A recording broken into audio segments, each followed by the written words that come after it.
I'm Justin Woltering. This is Jason Ellis. My name is Tyler Matrix. My name is Chaz Dowdell, and I enter the Flex Zone. Entering the Flex Zone this week, I'll be interviewing a man that not only talks it, but walks it as well. My guest believes experience, integrity, and dedication are the key ingredients needed when it comes to following your dreams and making them a reality. If you're afraid of speaking in front of the masses, don't stress. My guest will turn your fears into the passion you've been longing for as a business professional. Author of The Action-Driven Life, 7 Steps to Finding Your Winning Formula, Don Varney. You have entered the Flex Zone. How you doing, sir?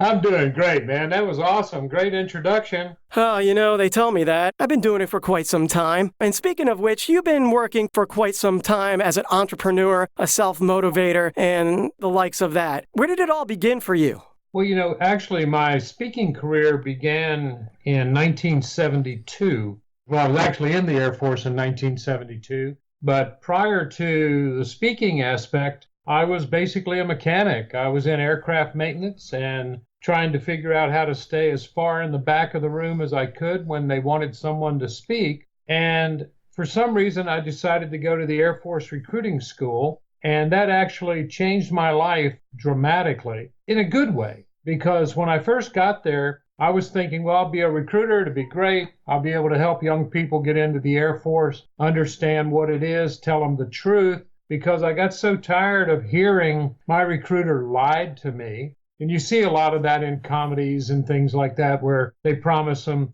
beachfront condos and different things as part of the lie. And once I got there, I knew I was in trouble because the first thing they said was, we're going to teach you speech, and tomorrow you're going to make a 10-minute speech. Wow.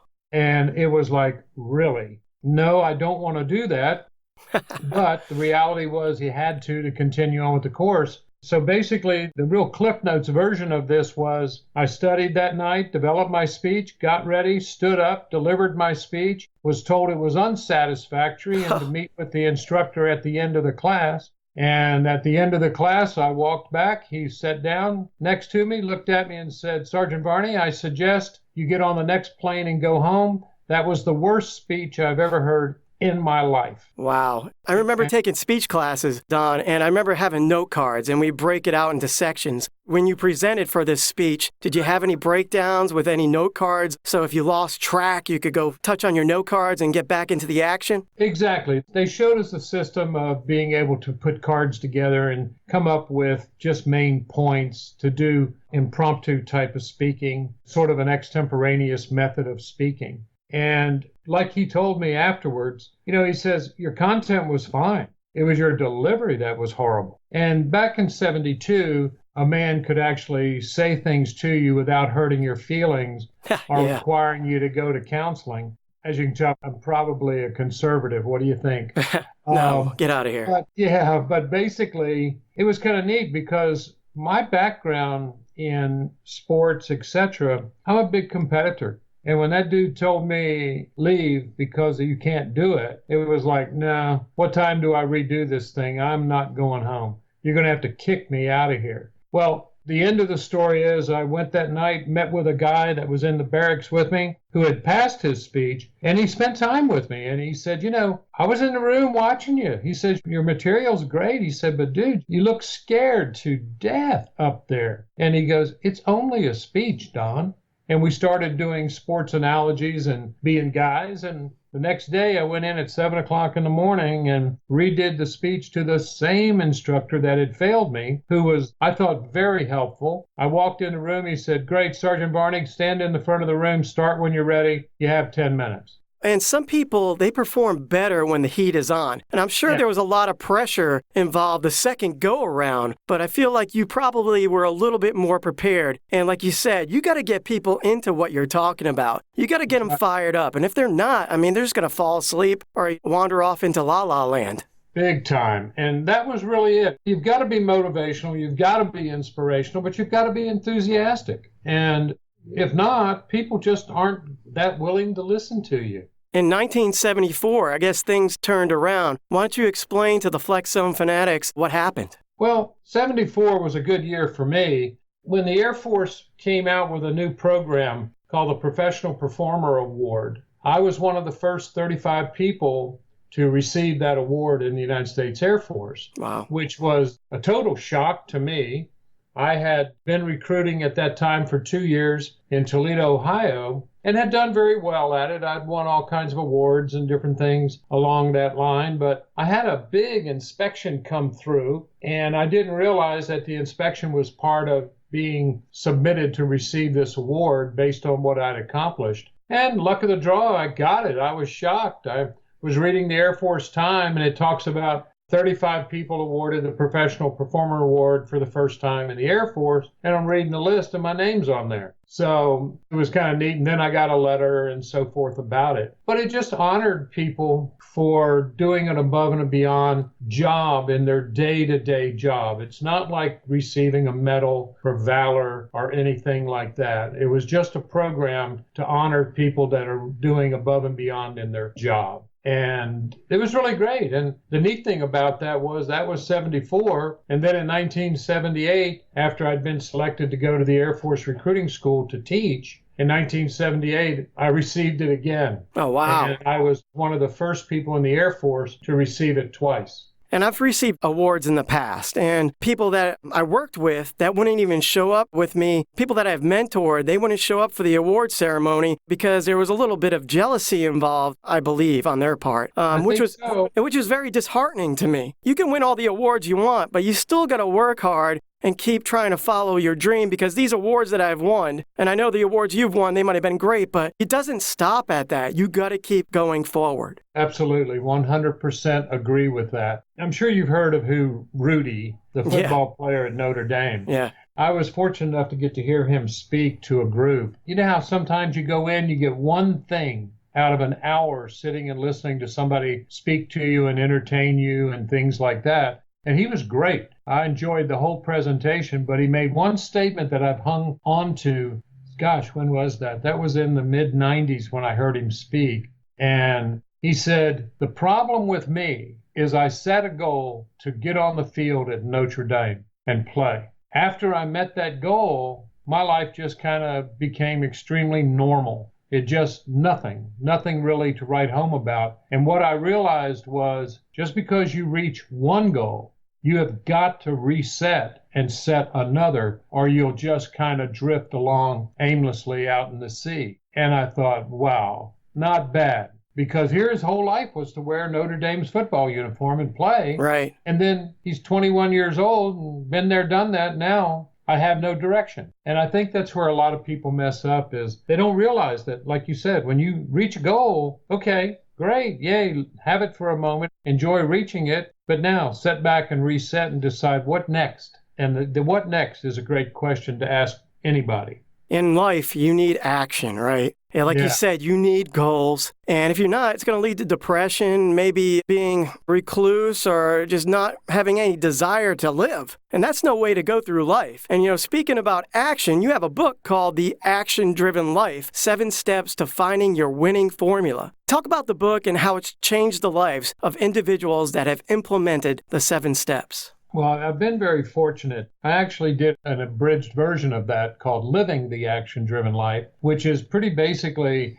an updated version of the original book. And I'm going to be shameless and say it's available on Amazon. Go for it. That's what this is for. But Living the Action-Driven Life, I realized I had forgotten that word when I titled the first one, and added a few things in there that I'd learned over the few years after I'd written the first one. And basically what's happened to me is people have read that. I really enjoy hearing somebody say, some of that stuff in that book I knew.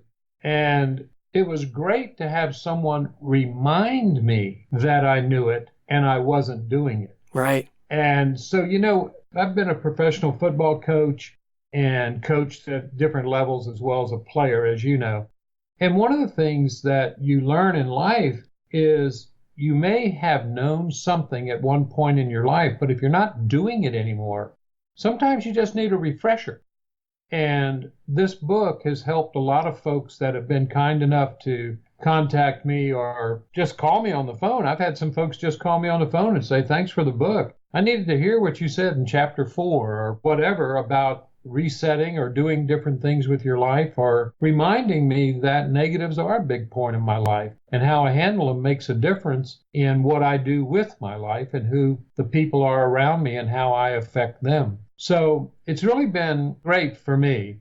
It made me feel good to know that my book, although it was fun for me to do it and a lifetime goal to write a book, I ended up writing 3. And it's really been great to get nice response from people that have read the book. I think that with motivational speaking, and I've listened to a lot of motivational speakers throughout these interviews, and them being entrepreneurs and knowing what it takes to succeed. And like you said, it reminded me, and especially like if you have negative weeks, and I tell everybody to punch every day in the face, and I try to hold true to that, but there are days I'm getting punched in the face, and I need to figure out how to climb over that hill or that mountain. Any suggestions? Well, the first thing, and this is, again, very basic, but the first thing is you've got to be motivated to get up every day and do something.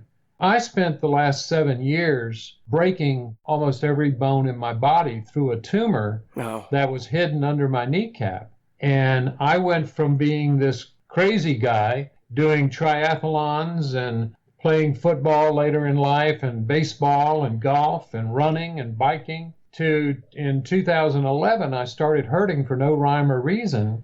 And over the course of a year, I went to where I could hardly walk. And as I continued on trying to find somebody that could answer the question, why I'm hurting, I finally had to go to a surgeon who then said, well, your right hip looks bad. I think it's dead. We're going to need to put a new hip in, and then continued on. Now, visualize the worst case scenario for an athletic person who's a motivational speaker. That would be me. And all of a sudden, I'm in a situation to where I'm on canes, crutches, I'm in wheelchairs, and my life basically changed radically and drastically to the point that I was no longer the person that I was. I had a whole new persona because I couldn't get out there. I couldn't be that wild man on stage. I couldn't get excited and move around and do things because it's hard to do that when you're in a wheelchair, unless you can learn to do tricks in them, which I did learn a few.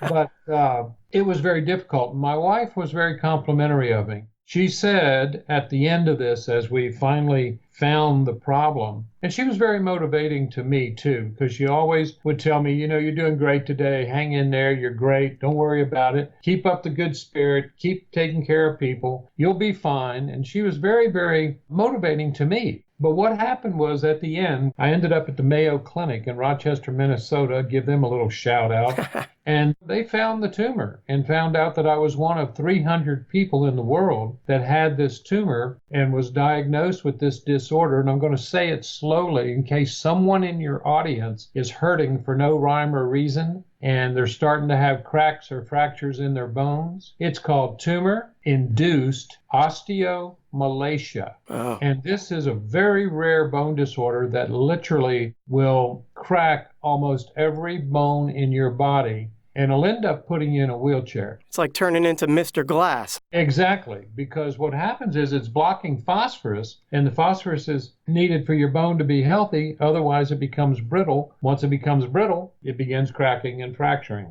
So she told me at the end, when she was kind of actually talking to the doctor at the Mayo Clinic, she said, I have to tell you one thing about my husband. When he was sitting in a chair over the last 7 years, you'd have never known he had a problem. When he was talking to people, you'd have never known he had a problem. This guy maintained his positive, enthusiastic attitude for life, even though I knew he was in excruciating pain and dealing with something that he couldn't control. And I thought, oh, God, what a wonderful thing for your wife to say about you. You know, and even I joked during the period of time that I was doing it, I said, you know, I wouldn't be much of a motivational speaker if I fell apart just because I had something happen to me. Yeah. Right. And like you said, the key was to keep going. And I find that I have a hard time sitting still nowadays. I have to do something, either exercise or on my computer, editing shows, just to keep my mind thinking I'm going in the right direction to one day get to my ultimate goal. Yep. That's important. You've got to do it. You know, it's silly. I mean, to say just keep putting one foot in front of the other and you can reach anything.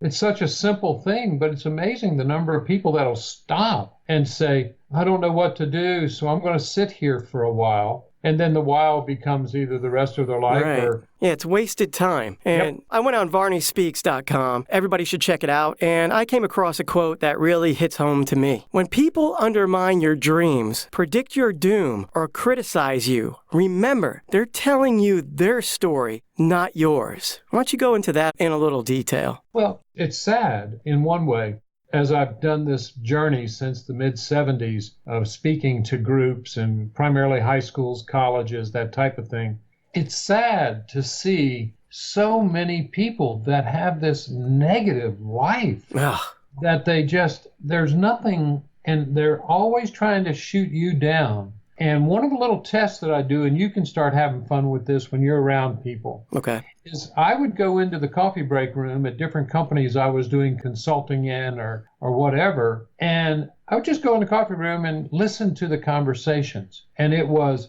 I'm going to the doctor tomorrow. I've got this pain in my left shoulder, and it's really bad. And another one, yeah, I know what you mean. And I would purposely interject and say, you know what, I'm sorry that you guys are having all these issues.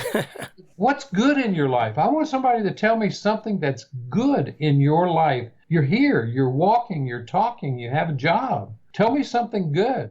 And within moments, they'd be back to negative Nanny.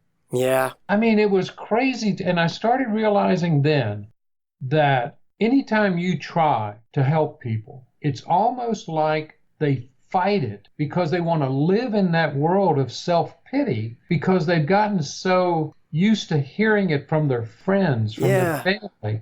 Everything's bad. Oh, like this. And it's like, no, stop. Talk about the good stuff. Even if it's, I got out of bed this morning. That's a good thing because there's a lot of folks that can't. Endurance, energy, strength, and focus is what I need. Hocus pocus. Yes, my dear sister. Flexzone Preflex contains caffeine anhydrous, taurine, and L-norvaline, to name a few, that helps us soar through the air with ease on our brooms. This witch's brew is for our taste buds only. If anyone else wants a taste, they need to head to Flexzone Subs and place their order today. And don't forget to enter promo code STORM15 to get 15% off your purchase. Green apple and blueberries are yummy to my tummy. This is Clint Eller, a.k.a. the Highlander Johnny Walker, founder of Animals Matter, Inc. and those reptile guys, and I have entered the Flex Zone. Aren't you running for police and fire coming up here soon? Well, that's a very interesting term to say, running. You have to realize a year ago I was operated on, and about 6 months ago I got out of my wheelchair. And my bones have been healing, and I'm pretty well healed. So run is a pivotal word. I'm completing a 5K. Now, having read my book and having read my website and chatting with me, you get the idea. I'm going to finish that 5K if I have to crawl. You're damn right. So that's going to be on May 26th. It's a 5K, and it does benefit policemen and firemen. And I have a team right now of about 16 people that have decided they're going to do it with me. So we're creating Team Victory for Varney. Nice. And it's because this will be the first athletic event that I've done in over 7 years, other than just my physical therapy and things like that. But it's an actual event where it's not just to make me feel better. It's to actually accomplish something. And it's amazing. I used to do half Ironman, for an example, in my 50s. And I'm 71 years old. I'll be 72 this month. And for me to do a 5K, I mean, goodness gracious, I used to go out and do warm-ups that were 5Ks. And now to think that I'm training to get there, and the furthest I've been able to go at this point is about half a mile without stopping. So it's coming on fast, but I'm going to finish this thing, and it's just a part of my story back and my journey that I've been on, which is just getting better and living a life again. Now, through all this, through all the trials you went through with your injury and in life, there could have been, or there's probably been, some rejection. How do you encourage people to overcome rejection through your positive speaking? I've had folks that I've done speech coaching with, and it's really a good way to do it, because what you'll find is people will come up to a speaker afterwards and tell the speaker their opinion of what they thought they could do better. And I was always surprised at that someone would come up and look at you and go, Don, I really enjoyed your speech today. I wished you'd spent more time on goats. And you sit there and learn at the beginning, it's almost set you back. It's like, well, wait a minute, I'm up here doing the speaking, you're sitting in the audience and you're going to tell me what to do. So I had to get over that little bit of an ego trip, which took me about one time. I'm a fast learner. And basically what I realized was people just want to cut you down. Yep. So realizing that people, for some odd reason, want to keep you down, they don't want you to succeed, they always want to have something negative to hit you with, realizing that seems to be a pretty normal thing. When you step back and listen to conversations, it will blow you away at how little people are positive and how often they're negative. Even in casual environments, sitting in an office, talking to somebody, doing whatever. And I always tell people, look, whatever it is that you're doing, you're not doing it to make someone else happy. You're doing it because this is your passion. You've decided you want to be a speaker, or you've decided you want to run a 5K, or you've decided you're going to do whatever it is that you've made this goal, this decision. This is what I'm doing, either in life, as a work, as a hobby, or just to do it. Don't ever let anybody take your dream from you by telling you, you can't do that. Why do you want to do that? Nobody wants to go. It's hot outside. It's in the middle of the summer. Why would you want to go run? All of these things that people do. And that's when I said, you've just got to have the mental strength to just look at them and smile, not defend it. Don't worry about it. No sense getting in a debate with a person who doesn't want you to do it anyhow, because you might be better than them if you do. Just smile, thank them so much for their thoughts, and then go outside with your shoes on and go for a run as you're preparing to do something, and just enjoy yourself. There's a great analogy. Did you realize if you have a basket of crabs that you don't have to put a lid on it? The reason being is as a crab will begin crawling out of the basket, the other crabs reach up and pull them back. Oh, wow. Is that really cool or what? Yeah, and it's true. Like, especially with social media and the news, it's all negative. And you just got to break free from that. And you got to create your own positivity, because there's a lot of people that are envious of what you got. And your social media, it might show you that you have a great life, but those people might not. They might just be posting pictures of great things that have been happening, but everybody has ups and downs. And you just got to learn to work through them. When people have to give speeches and they're very timid in nature, how do you get the timid ones to get on stage and perform to their best ability? Well, I have this 2-hour executive coaching program that I teach. And the first thing that I do is I kind of give them a rock solid plan to be a speaker. And I talk about the importance of knowing their topic. Because it's funny, if you and I are sitting across from each other having a coffee, for an example, and we're just talking, and I know that you're an MMA ring announcer. I know that's what you do. And if I say to you, gosh, man, that's really cool that you get to do that. How do you stand in the middle of the ring and grab that microphone and get kind of crazy and talk about all this stuff doing and just shut up? You'll start talking. Being prepared makes the world of difference when you're stepping inside a cage or a ring in front of thousands of people.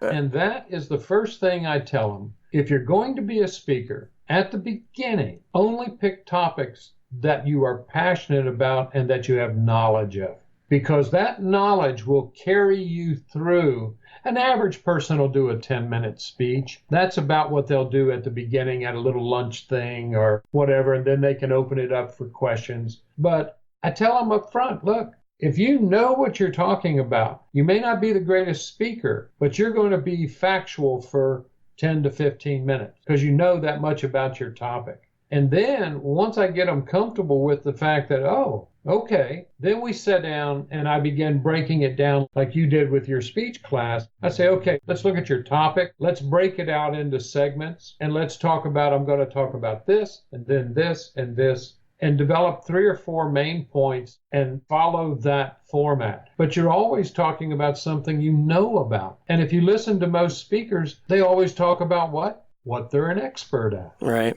So that is number one, realizing you know the topic. Now I just got to clean you up a little bit to where you're organized and then teach you a few little tricks of being on stage. Like don't always stare at your notes. Don't always look to the guy on the right side and just completely forget about the rest of the room. Be sure you know how to use the microphone. Don't Yeah. get too close. Don't get too far away. Turn it on. And yeah, turn it on. And the one that I love the most with people is, and keep it in front of your mouth. It's hilarious. I have a luncheon that I attend every week that has speakers that come in, and they'll be holding that microphone in their hand, and they'll turn and talk to somebody to the right. And when they turn, the microphone stays absolutely still. The head turns. And so now instead of being right into the microphone, it goes like, and now that gets a little light and barely can understand what, put the microphone in front of your mouth. You know, and Yeah. they have guys in the room that'll do that. We're a bunch of yahoos. Well, so. I remember in firefighting, they always told you never give up your nozzle. And your microphone's pretty much your nozzle. I used to do interviews with wrestlers and they want to grab my mic. I'm like, you're the wrestler. This is what I do, and I do it well. So let me hold this mic. You can punch me in the face or whatever. That'll look good for the crowd, but I'm still going to hold my mic. I mean, that's not And good. you learned, you knew something that's important because he who owns the microphone wins. Exactly.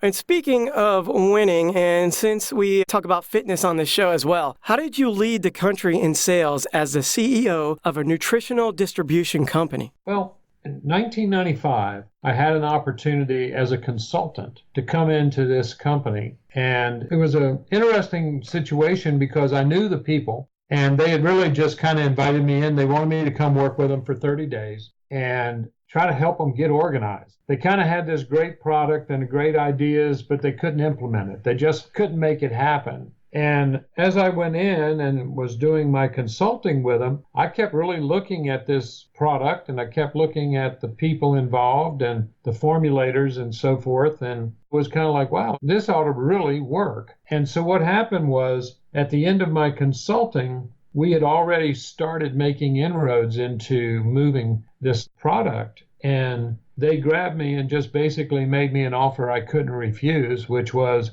to become a partner in the company and become the CEO of the company, and began working from there. And what we did, we ended up putting the product in Whole Foods and different types of places like that. It's traditional business. It wasn't a multi-level marketing company. It was a traditional business company. And it was funny because the owner of the company said, you can't do that. And it was like, what do you mean I can't do that? And you know me, somebody tells me I can't do something. And the doctor said, no, you can't sell this retail. And I said, well, okay, I believe we can. And we started working on it. And the next thing I knew, we had sold more, and they were digestive enzyme products. Okay. Through a company called Transformation. I'm still a part of that distribution of those products with my company called Z Nutrition. And basically, we ended up selling more product than anyone else in their organization.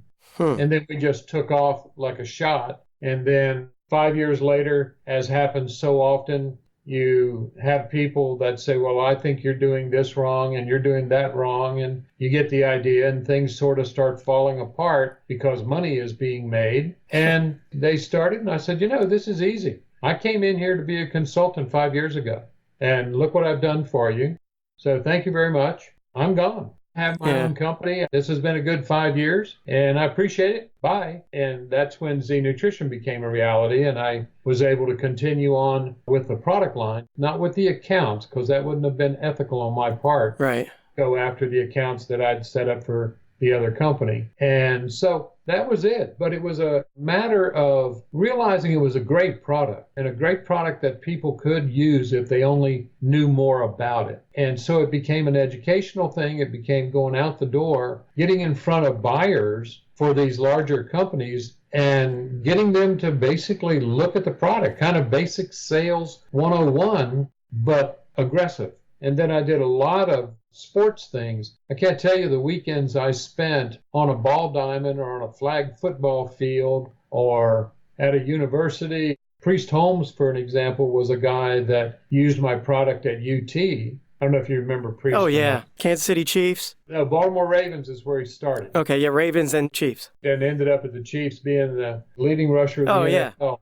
But what happened with him was he had hurt himself in college, and he was a smaller guy than most, just super fast, and that's what hurt him in the NFL, is he just wasn't big enough, we'll say. He had all the pluses going for him, except he needed about another 25 pounds. When he busted his hip up and wasn't able to come back, well, he had done an injury when he was at UT, and one of his friends got a hold of me, and I gave him some of the product for him to try, and he was blown away. His trainers were blown away. So he carried the product with him into the NFL. And I had some folks on it, and they were doing really great. And right now, in fact, Tim Brown, who played for Notre Dame and Oakland, Tim is a spokesman for our company for this protease inflammatory control product that helped him add 2 years to his NFL career. So that's kind of it. It goes back to what we talked about at the beginning. It's connecting with people. Right. You connect with somebody and being passionate. I was passionate about this product because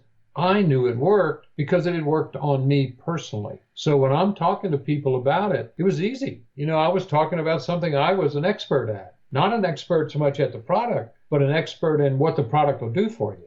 So that goes back again to what we're really talking about, and that is being passionate about what it is you do and grab a hold of what works for you and then run with it. When I played football, I used to tell folks, you know, I'm not a great guy. You don't want to send me 20 yards down the field throwing a fly pattern. You want to send me 4 yards down the field and then throw it to me over the middle, because I'm not fast enough to go 20 yards down the field. Right. You know, and I used to laugh about that because I would tell them I have extremely fast hands but slow feet. And you know, Don, this leads us to our When It Rains, It Pours question of the show. This segment is brought to you by FlexZoneSups.com. Enter in promo code STORM15 and you get 15% off your purchase. Now, you said you played football, but you were a tight end at 52 years old? Tell me this story. Yeah, it was actually pretty wild. I knew the quarterback of the San Antonio Stampede. He and I had met each other and had become friends, and I was going to help this team with my nutritional products and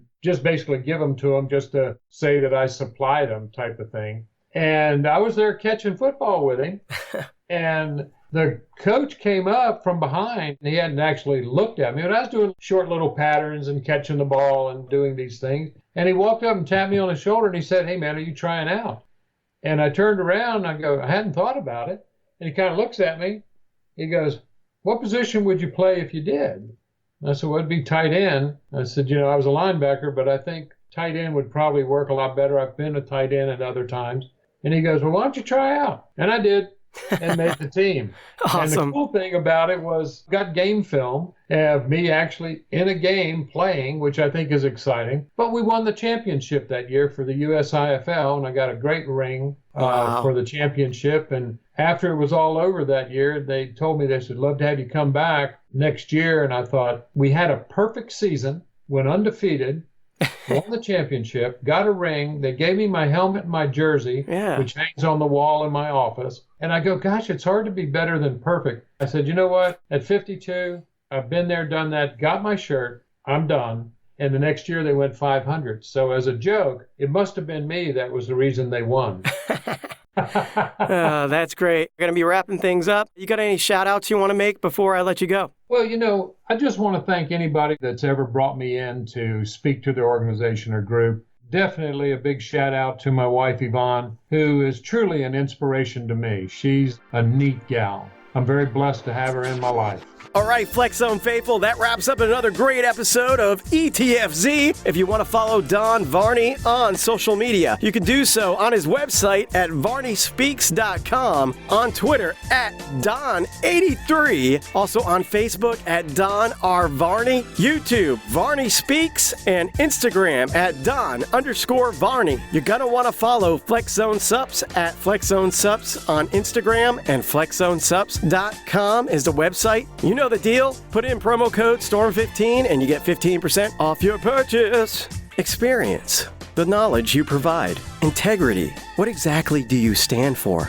Dedication. What it takes to overcome every obstacle placed in front of you. Don Varney understands it takes all three to turn a dream into a reality. Not only that, but there is another key item needed to go the extra mile, and that is passion.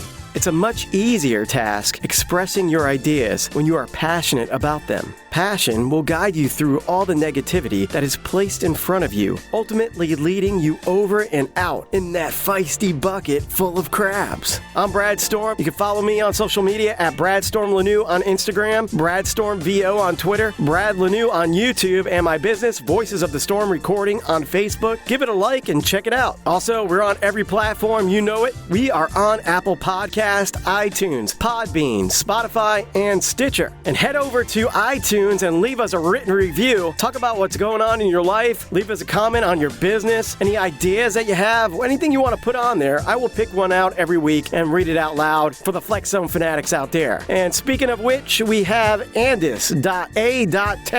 I'm so glad I found this podcast and the sea of content out there. Overall positivity mixed with personal stories and in-depth interviews combined for a great way to start each day. Just remember to punch every day in the face. Now that's right, Addis. You want to punch every day in the face, Flex Zone fanatics. And I will see you the next time we enter the Flex Zone. Oh, yeah.